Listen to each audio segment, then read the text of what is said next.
Hello, ladies and gentlemen. This is Beesmass Gaming, and I'm coming at you with some real game advice. Now, see, this is stuff that you learn when you're playing the game and you come across a mission and you're like, oh, dang, I wish I knew this because I am coming across a very difficult situation. Now, you notice that I started out at the cannon because I wanted to see what the cooldown was because I need snowflakes and I need a relatively large amount of snowflakes. Those of you who have shot the snow cannon um, know that it looks very beautiful, but you don't really get a lot. And whenever you see one, grab it up because you may not see like another one for a while. Now the good thing though is that all the monsters do seem to give you one. Like even this beetle. Come on, beetle, give me a snowflake. Did he give us one? Yes, he did. Beautiful. See? So that's a good thing. The good thing is that at least from the smallest of monsters to the biggest ones give them. And even the biggest ones will give us something like maybe 3. So let's see. Will this beetle give us one? Yes, he gave us one. Beautiful. And he gave us a converter. Even more beautiful because Mondo, he's been kinda stingy on stuff. Yeah, he really got nerfed on that. And this one gave us one too. But you know what? That's okay. Because snowflakes are kind of like the glue right now. Well, gingerbread men are kind of the real glue, but snowflakes, they can become more important than gingerbread, and let me tell you why. Okay, so Bee Bear, he's easy at first, but then he gets more and more progressively hard, especially when it comes to the final stages, and that's kind of where I'm at. Now, I want to talk about a problem that I can get through. It's going to take me longer, just kind of like if you have to grind like so much, it's going to take you longer. But if you know some shortcuts beforehand, then it would have been great to know that. So here's my shortcut to people who eventually are going to have to collect a lot of snowflakes. When you kill Snowbear, you immediately get a lot of snowflakes. Okay? You immediately get a lot of snowflakes. Now, I'm at a level where I've learned how not to die, right? He is a huge bear, looks like King Kong on steroids who immediately turned to snow. I know what he throws, where he throws, I can avoid him. But then after all of that, since he doesn't die, I get uh, maybe 20 snowflakes.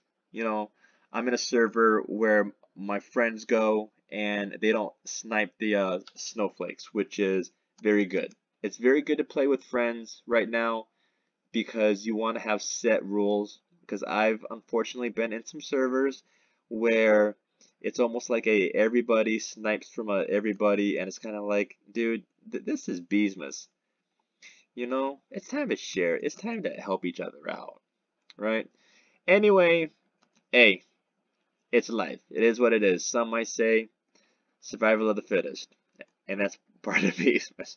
Okay, so basically what I'm saying is get started with killing Snowbear, but then hold off. He's not really necessary um, unless Bee Bear kind of tells you. And as I remember, Bee Bear tells you 2 times. One is you have to beat him up to like level 3, and then another time he tells you to level 6, and then I would probably stop. And this is the reason why is there's nothing in the catalog that I see that you would need like right away for snowflakes. The cozy bundle, you're gonna get these from the stockings. Okay, the night belt, who really uses them? I mean, people basically save the snowflakes. The Snow Queen bundle, that's a lot. And you know, like a bunch of this stuff. Maybe the puppy's reindeer. I mean, this is a pretty, I want to say, close to OP thing. This is really cool. Um, don't get a mythic egg with this because it includes the gingerbread bread. Save it. Same with the royal jelly. Don't do it. 10,000 for a star treat, and you know. So basically, what I'm saying is that Bear is going to say in the later stages, you need to collect an X amount of snow. Like for example, I'm at a point where Bear is saying you got to get 500 snowflakes, and at first you're thinking, oh, 500? That's not that much, and then you look at how much you have, how much you've played, and you're like, ah, 5,000. That was quite a bit. And in fact, we're coming on 6 minutes, and we've killed, and we've walked around some fields, and what we've gotten, let's see, 1, 2, 3, 4, 5, 6. We probably collected, well, definitely less than 10. So imagine if you had to have 500. But you could have easily gotten 500 with killing 2, maybe 3 snow bears. You know, if you had stopped at 6 and then waited for like a bear to say, all right, now I want you to get some snowflakes. Snowbear would have been it. Snowbear would have been it.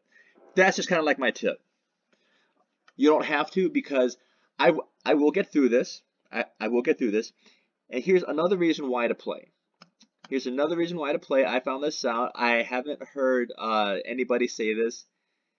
They may not have thought that it was important. But the gingerbread house. You actually have to read it to really understand it. Check inside the gingerbread house. Then it gives you the time. And then afterward it says playtime.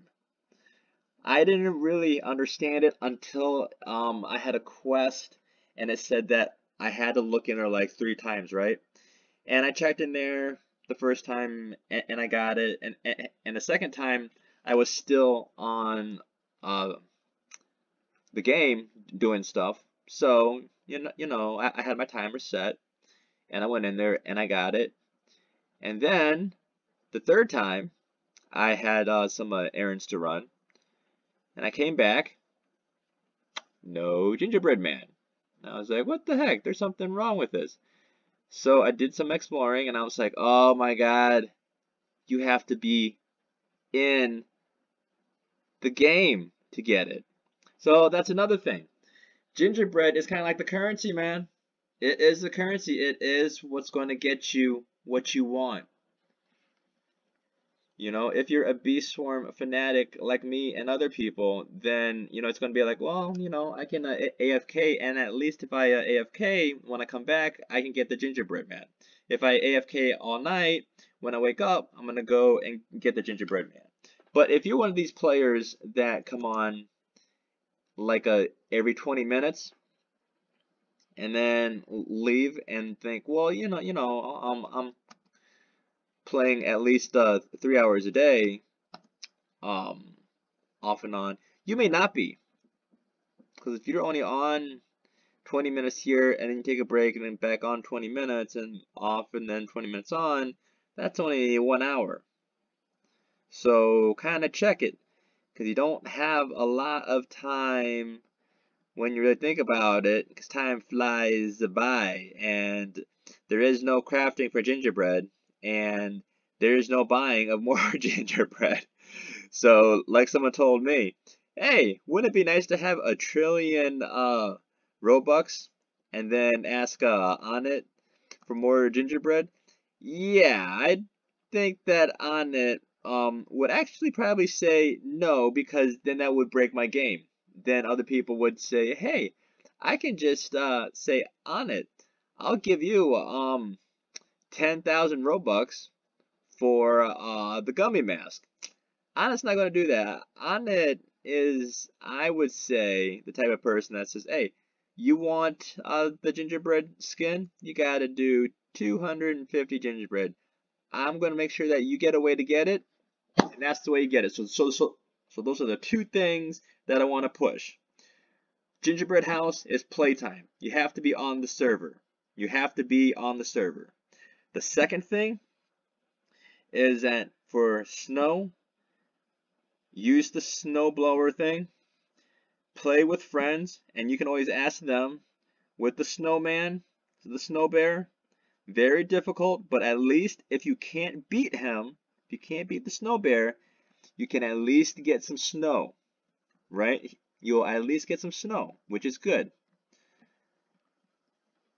Know that snow is going to be an important commodity thing to get in the later stages for Bear. So it's actually better to not go after it like right away, right? Okay. I'm sorry that this went so long. I'm just finding these things like so important as I'm playing it, you know? So there's going to obviously be some more stuff too. Um, I I look at Bear and probably 90% of the stuff is really, really easy. But there's always that like one or two things that's like time dependent, right? Or like in this case with like the snowflakes. Granted, the game will unfortunately do snowstorms itself, but if you're in a field, you might only get like 5. Another thing is that I love the mechanics of this game.